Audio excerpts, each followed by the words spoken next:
Feudalism functioned as a political system where land ownership and personal bonds defined power dynamics.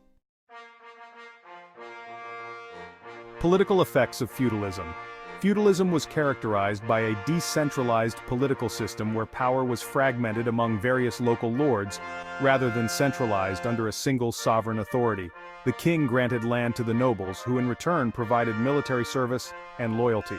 Nobles could further distribute their land to knights and vassals, creating a pyramid-like structure of land tenure and obligations. The vassals' duties included military service, attending the lord's court, and providing counsel during major decisions. Peasants were responsible for maintaining the land, paying taxes, and providing labor services. The peasants, often living in conditions similar to serfdom, were the lowest rung in the feudal hierarchy, bound to the land they worked on. Cultural effects of feudalism.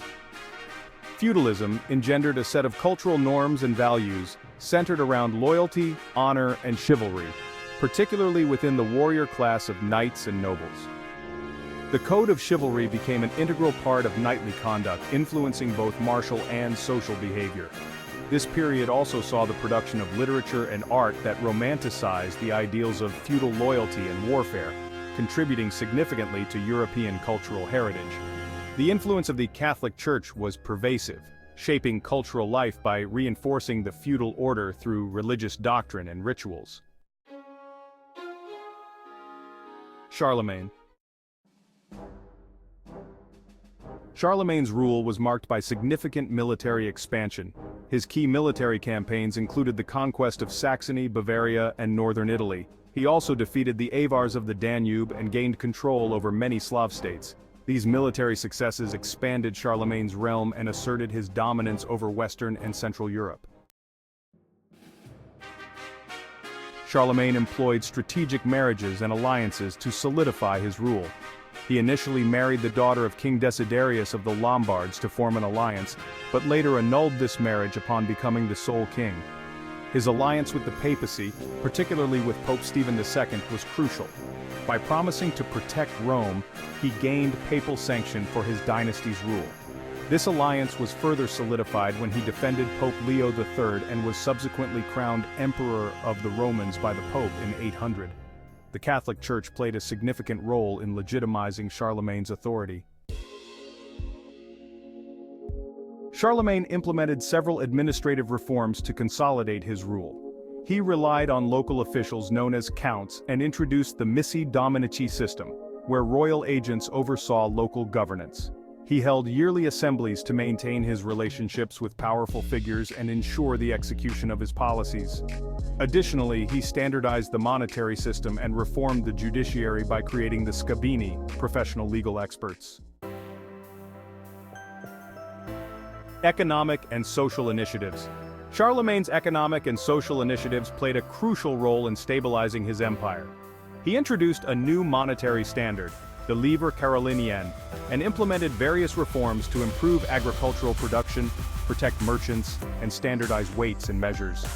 These measures contributed to the economic stability and cohesion of his empire, supporting his rule.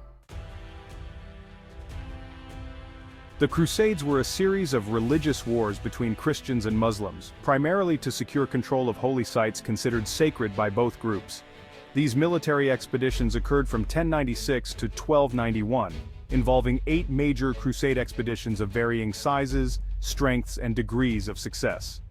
The primary objectives of the Crusades were to halt the expansion of Muslim states, reclaim the Holy Land for Christianity, and recapture formerly Christian territories.